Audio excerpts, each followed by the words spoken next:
எங்க உயிரை விட சொன்னாங்க விடுவோம் தளபதிக்காக. எங்க உயிரை விட சொன்னாங்க விடுவோம் தளபதிக்காக. இப்படி எல்லாம் நடக்குன்னு தெரிஞ்சுதான் என் பொண்டாட்டி தாலி அடமானம் வச்சு ஏர்போர்ட்ல போய் ஒயிட் பெட்ரோல் வாங்கி வந்திருக்கேன் தலைவா. கட்சி மானத்தையும் உங்க கௌரவத்தையும் காப்பாத்தணும்ல. ஆமா, இதுக்கு முன்னால எந்த கட்சியில இருந்த கட்சியில சேர்க்கலையா? 9ஆம் தேதி எங்க படம் வரலனா 10ஆம் தேதி நீங்க பராசத்தை ரிலீஸ் பண்ண கூடாது. எஸ்கே பேனர் கிளியும். என்ன மனுஷன், உங்கள மாதிரி மனுஷன்லாம் இருக்கனாலதான் கொஞ்சமாச்சும் மழை பெய்யுது. ஸ்டாலின் வந்து பயன்ட்டாரு. ஆமா, நீ யாரு? நான் யாருன்னு என்ன கேட்கறத விட வேற யாருடையாவது போய் அவர் யாருன்னு கேட்டு பாரு. அச்சுச்சோ அவரா பயங்கரமானவராச்ச, அவர்ல கொஞ்சம் சாப்பிடுக்கா இருக்குப்பா அப்படின்னு சொல்லுவா. எங்க பாருங்க, அதான் போய் கேட்டு வந்துடுறோம். நீங்க சட்டு முட்டு வாங்க, இங்கே வெயிட் பண்றேன். போஸ்ட் பண்ணாச்சுன்னா நீங்க ஜல்லிக்கட்டுல பார்த்த கூட்டத்தை கன்ஃபார்மிங்க பார்க்கலாம். பெரிய கலவரம் உண்டாலும் அதான்டா பண்ணி மேய்க்கிறவன பூரா பக்கத்துல வச்ச பத்தியா என் புத்திய சப்பல்ஸ்ல அடிக்கிறான். தளபதி அண்ணனை பார்த்து பயமா, ரசிகர் பார்த்து பயமா? அண்ணன் ஒரு வார்த்தை சொன்னா என்ன தம்பிங்க என்ன பண்ணுவான்னு தெரியும். பெரிய ராஜராஜ சோழன் அப்படியே கத்தி எடுத்து சண்டை போட்டு சொடக்கட்டின்னு ஜெயிச்சிருவாரு. போட்டு இந்த நகையை வச்சு படம் பாக்குறாங்கன்னா அப்ப நாங்களாம் எந்த அளவுக்கு அந்த விஜய் ரசிகரை பார்த்துவாங்க. நீங்க எல்லாம் இந்தியாவின் எதிர்கால தூண்கள். அந்த அளவுக்கு டிக்கெட் ரேட் விற்கிறதுக்கா நாங்க எங்களால இருக்கிற காசு வச்சு பண்ணவும் முடியாது. வீட்டு எதிர்த்து என்ன வேணா பண்ணா பண்ணுவோம் தளபதிக்காக. இதெல்லாம் இருந்தா இந்த நாடு உருப்படுமா? இந்த புரியுது, இத கொண்டு போய் குடிபானக்குள்ள வச்சு அமுக்கு. எங்க உயிரை விட சொன்னாங்க விடுவோம் தளபதிக்காக. எங்க உயிரை விட சொன்னாங்க விடுவோம் தளபதிக்காக. தலைவா என்னப்பா டீ குடிங்க தலைவா, சீக்கிரம். லைஃப்ல நான் பார்த்ததே கிடையாது தலைவா. நீங்க படம் ரிலீஸ் பண்ண வேணாம். இப்போ வந்து ஆடியோ லான்ச் நடந்துச்சு பாத்தீங்களா, அதே தியேட்டர்ல விட்டுங்க. பராசக்தியே முந்திரும். நண்பர்களே, வேற ஒண்ணு இல்ல. என்னடாச்சுன்னா ஒரு நேற்று வெளியிடப்பட்ட பராசக்தி படத்தின் ட்ரெய்லர் 4 கோடி பார்வைகளை கடந்துள்ளது. ஜனநாயகன் ட்ரெய்லர் வெளியாக 2 நாட்களில் 3.8 கோடி பார்வைகளை கடந்துள்ளது. ஒரே நாளில் 4 கோடி பார்வைகளை கடந்துள்ளதன் மூலம் ஜனநாயகன் பட ட்ரெய்லரை முந்தியுள்ளது பராசக்தி. குழந்தைங்களை யாரு வித்த புள்ளியோ கதறுது காப்பாத்தாலும் கிடையாது. தியேட்டர் வாசலே கதின்னு உட்காந்துருக்கோம், சாப்பிட்றோம், திருப்பி தேட்டர்ல வரோம். தேட்டர் போட்டுனா தான் வீட்டுக்கே நாங்க போறோம். இவ்வளவு வெயிட் பண்ணி எங்களுக்கு வந்து படம் ரிலீஸ் இல்லைங்கும் போது ரொம்ப ஃப்ரஸ்ட்ரேஷனா இருக்கு. என்னது குறைச்சு பேசாதீங்கண்ணே, நானு எஜுகேட்டட் ஃபேமிலி. என்னது எச்சுக்கல ஃபேமிலியா? ரெக்கமெண்டேஷனா? ஹலோ, பொண்ணோட சித்தப்பானா மிரட்டுவீங்களா? சித்தப்பாவா? டேய் நானே காம்படிட்டர் தான்டா. அட்டச்ச கார்பரேட்டர் மாதிரி இருந்துட்டு காம்படிட்டரா? பாட்டன்னா என்ன நக்கல? விஜயின் ஜனநாயகன் பட வெளியீட்டை ஜனவரி 9ஆம் தேதியிலிருந்து ஏன் 10ஆம் தேதி தள்ளி வைக்க கூடாது என சென்னை உயர்நீதிமன்றம் கேள்வி எழுப்பியுள்ளது.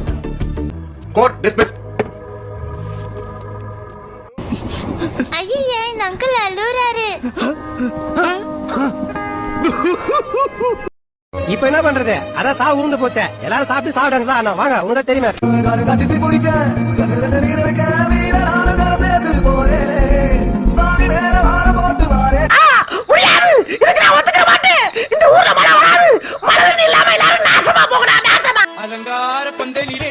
அலங்கார பந்தலிலே அழகாக படுக்க வைத்தோ.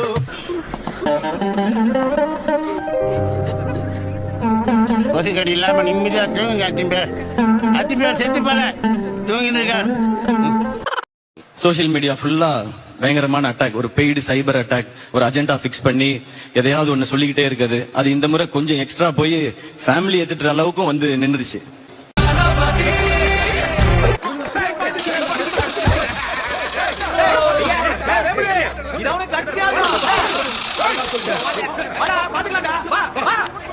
இங்க பாருங்க சாமி, இப்பவும் சொல்றேன், என் கை காசு கொடுத்தா நான் போயிடுறேன். தெரியும், சூது நானும் எங்களுக்கு தெரியும். அந்த ஆள் எதுக்கு சொல்றது தெரியுமா? அங்க ஒரு இளவும் கிடையாது, அதுதான் சொல்றான். இல்லையா?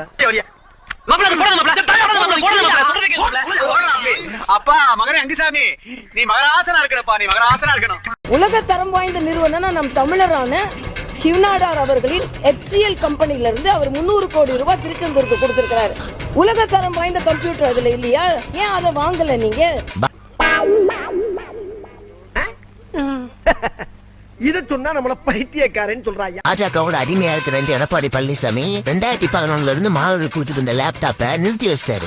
இப்போ அதுக்காக நம்ம சிஎம் என்ன பண்ணிருக்காரு, 20 லட்சம் லேப்டாப் ஏஐ வசதியோட கொடுத்திருக்காரு. இதை தாங்கிக்க முடியல நம்ம அக்கா தமிழிசைக்கு. எதுக்கு நீங்க HCL வந்து ஒரு தமிழருடைய கம்பெனி தானே, அதுல இருந்து நீங்க லேப்டாப்பை கொடுக்கலாமே அப்படின்லாம் அக்கா பேசிருக்குது. அக்கா HCL காரன லேப்டாப் இருக்கிறத நிப்பாட்டியே 10 வருஷம் ஆச்சு. அட பாவிகளா, வாயில சுவிட்ட வச்சு வெடிய அடியில வச்சுட்டீங்களா? இது கூட தெரியாம அங்க நீங்க லேப்டாப் வாங்க வேண்டியதானே, இங்க நீங்க லேப்டாப் வாங்க வேண்டியதானே, கதை கொடுக்குறீங்க. எல்லாம் நியாயமா? சும்மா எதுக்கு எடுத்தாலும் கடிக்கணும்னு சொல்லிட்டு இஷ்டத்துக்கு ஒண்ணு பேசி பொய்யான தகவலை பேசி மாட்டிக்கிட்டீங்க. ஆனா மனசார சொல்றேன்டா, சத்தியமா நீ எல்லாம் உருப்பட மாட்ட, உருப்படவே மாட்ட, உருப்பட மாட்ட. இந்த பாஜகவும் அதிமுகவும் ஒரே குட்டையில உருண மாட்டேங்கதான். ஆரம்பிக்கும் போது நல்லா போய்கிட்டு இருக்கு, முடியும் போது ரொம்ப கவலைப்படுத்திடுறாங்களே. எப்படியாவது பாத்துருவோம். எனக்கு தெரிஞ்சது அவ்வளவுதான். என் வீட்டுல காசு கேட்கறனாலும் என்ன கஷ்டப்படுத்தினது இல்லை, அவங்க கொடுத்துருக்காங்க. உச்சமே இல்ல. ரொம்ப அவமானமா இல்லையா?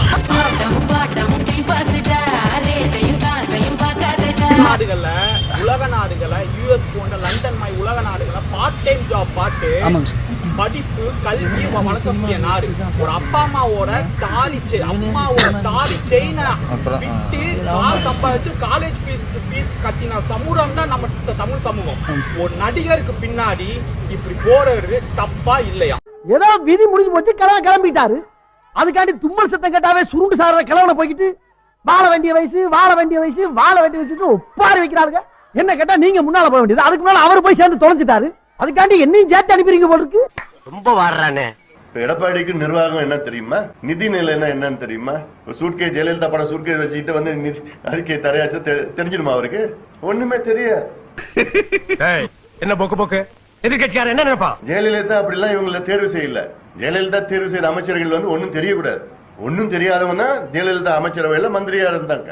இந்த விஷயத்தை போய் நான் வெளியே சொன்னா என் நிலைமை யோசிச்சு பாடுறான்.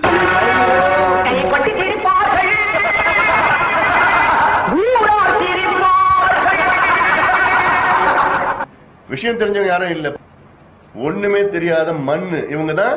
ஜெயலலிதா தேர்வு செய்ய கையெழுத்து போடணும், காலில் விழா காலில் விட, டயரம் நக்கணும்னா டயரம் நக்கணும். கிழிஞ்சது போ, என்ன காப்பாற்றணும். இது என்ன பிரமாதம்? இது விட பெசலைட். அகில இந்திய அண்ணா திராவிட முன்னேற்ற கழகம் தலைமையிலான கூட்டணியில் வருகின்ற சட்டமன்ற தேர்தலில் பாட்டாளி மக்கள் கட்சி இணைந்திருக்கிறது. இந்த ஈன பொழப்புக்கு பேசாம எங்கேயாவது போய் மத்திய அரசே ஜனநாயகன் படத்துக்கு பிரச்சனை இல்லைன்னு சொல்லிட்டாங்க. புதுசா இப்ப இந்த ஒன்றிய அரசு வந்து படத்தை ரிலீஸ் பண்ண தடை பண்ணிருக்கு. அது செம்ம காமெடி பண்ணுவாப்ல. நான் எங்கடா பண்ணேன்? என்ன வச்சு நீங்க தானே காமெடி பண்ணுவீங்க? இவர் வந்து களத்துல நிப்பாரு, பேசுவாரு அப்படின்னு ஒரு தலைவரை பாக்குறோம். அப்படின்னும் போது எந்த தலைவர் முதன்மையா உங்க பார்வையில் வந்து நிப்பாரு? ஒரு 4 பேர். ஸ்டாலின் அவர்களா, எடப்பாடி அவர்களா, சீமான் அவர்களா, விஜய் அவர்களா? தளபதி விஜய் அவர்கள்.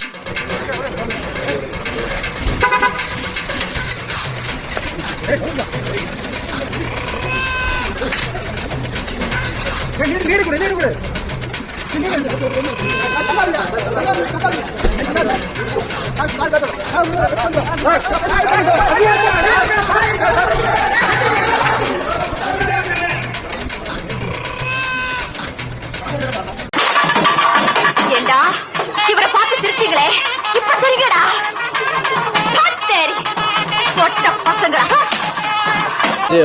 என்னென்ன பிரச்சனைக்கு முதன்மையா வந்து மக்கள் கூட களத்துல நின்று இருக்காரு? அது சொல்லவே முடியாது.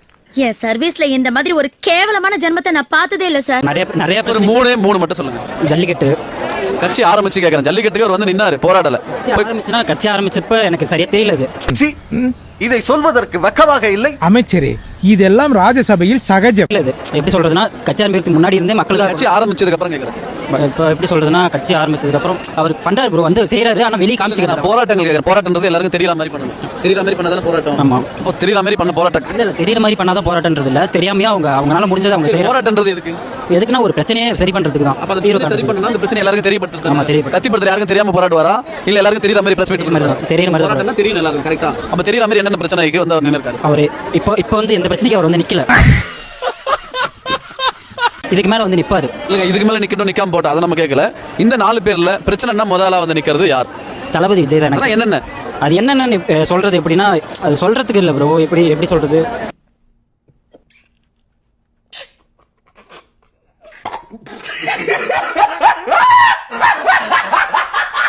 அவர் வந்து இப்ப வெளியே காமிச்சிக்காம நிறைய இதுல நிக்கிறாரு. நான் கேட்கறது பிரச்சனைக்கு என்னென்ன வந்து நின்னு இருக்காரு?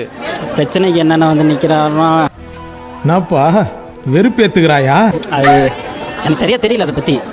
ஆனா அவரால் முடிஞ்சதை வந்து அவர் மறைமுகமா தெரியாம எப்படிங்க அவரால் முடிஞ்சா பண்ணுவாரு? இது நம்ம நம்பிக்கையில பேசக்கூடாதுல்ல. அரசியல்ன்றது வேற. அரசியல் நம்ம ரசிகர் சண்டை போடும்போது அஜித் பெருசா, விஜய் பெருசா, ரஜினி பெருசா நம்ம அவங்களுக்காக முட்டு கொடுத்து பேசலாம். ஆனா அரசியல் போது உண்மைத்தன்மை நம்ம பார்க்க வேண்டிய நேரம் இது. யார் களத்துல நிக்கிறாங்க நிக்கலன்றது. அப்போ நிக்கிறாங்கன்னா நிக்கிறாங்க, நிக்கலன்னா நிக்கல. நிப்பாரு, நின்னு இருப்பாரு. இது வரையும் இப்ப கட்சி ஆரம்பிச்சதுல இருந்து நான் கேட்கறது இதுக்கப்புறம் நிக்க போறவங்கள நான் கேட்கல. இது வரைக்கும் என்ன நின்னு இருக்காங்கன்னு கேட்கறேன். இது வரைக்கும் தெரியல ப்ரோ. ஏன் ஃபாதர் அழறீங்க? இப்படி ஒரு சுச்சுவேஷன்ல எப்படிமா அழுவாம இருக்க முடியும்? கரெக்ட்.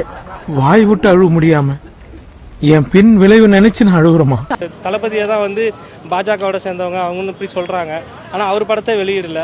இப்போ பராசக்தி ரெட் ஜெயிண்டோடது அவங்களே ஹிந்தி எதிர்ப்பு பற்றி தான் படம் ரிலீஸ் ஆகுது. அதுக்கே வந்து கொடுத்துட்டாங்க. தெரிஞ்சுக்கணும் யார் ஏ டீம் பி டீம். எப்படி சார் நீங்க வாங்க வாங்க, ஏன் பயப்படுறீங்க? வாங்க, நான் அடிக்கல மாட்டேன், வாங்க.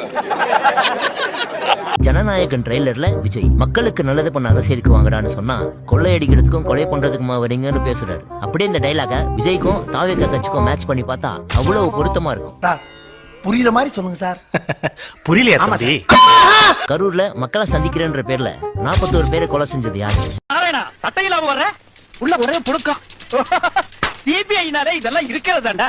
நீங்க எங்க இவ்வளவு தூரம்? அரசியல்வாதிகள்னால தியாகிகள் தானே. 1000 என்கொயரிஸ், 1000 என்கேஜ்மெண்ட்ஸ். Yes sir. இதெல்லாம் நாளைக்கு சரித்திரத்துல வரும். எனக்கு செலவு வைப்பாங்க. உங்க ஒவ்வொரு படமும் ரிலீஸ் ஆகும்போது பிளாக்ல அதிக விலைக்கு டிக்கெட்டை வைத்து கொள்ளடிக்கிறது யாரு? ஒரு குரூப்பா தாயா அலைகிறாங்க, அதுவும் ஏகிட்டே வர்றாங்களே.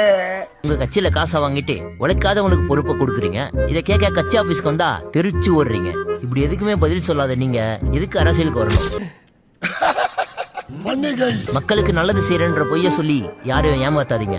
நீங்களும் உங்க பஞ்ச டேலாக்கும் சினிமாக்கு ஓகே, ஆனா ரியல் லைஃப்க்கு செட் ஆகாது. காலமாடு மாதிரி இருந்த என்ன கொழுப்பு அடக்கி வாண்டி மாடு ஆகிட்டானுங்க. வளர்த்த கடா நெஞ்சில பாயுதுன்னு கேள்விப்பட்டிருப்ப. ஆனா நான் வளர்த்த கடாலாம் வாஞ்சிட்டானுங்க.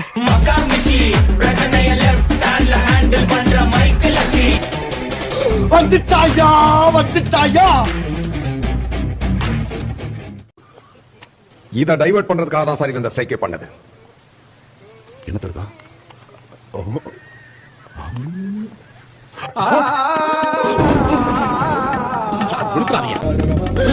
What is this Boominathan? இது போட்டோஷாப் பண்றா சார். போட்டோஷாப் யாரும் நம்பாதீங்க. போட்டோஷாப் பண்றா சார். அப்ப அது மட்டும் ஒரிஜினலா சார்? திரும்பி போற ஐடியாவே இல்ல.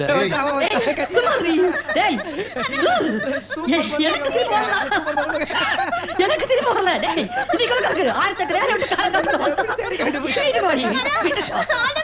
ஐயோ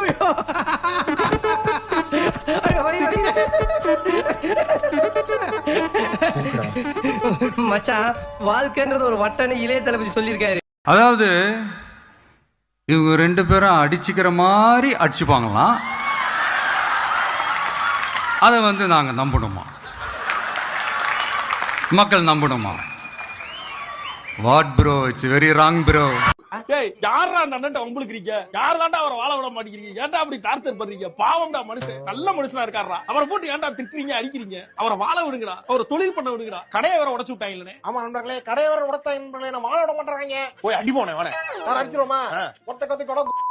கணினி அப்படின்றது இந்த கணினி யுகத்துல அது பல பேரை உருவாக்கி இருக்கு, பல மேதைகளை உருவாக்கி இருக்கு, பல விஞ்ஞானிகள் எல்லாரையும் உருவாக்கி இருக்கு. அப்படிப்பட்ட ஒரு கணினி என் கையிலேயே நீ கிடைச்சிருக்கு அப்படின்றது ரொம்ப மகிழ்ச்சியான ஒரு விடயம்.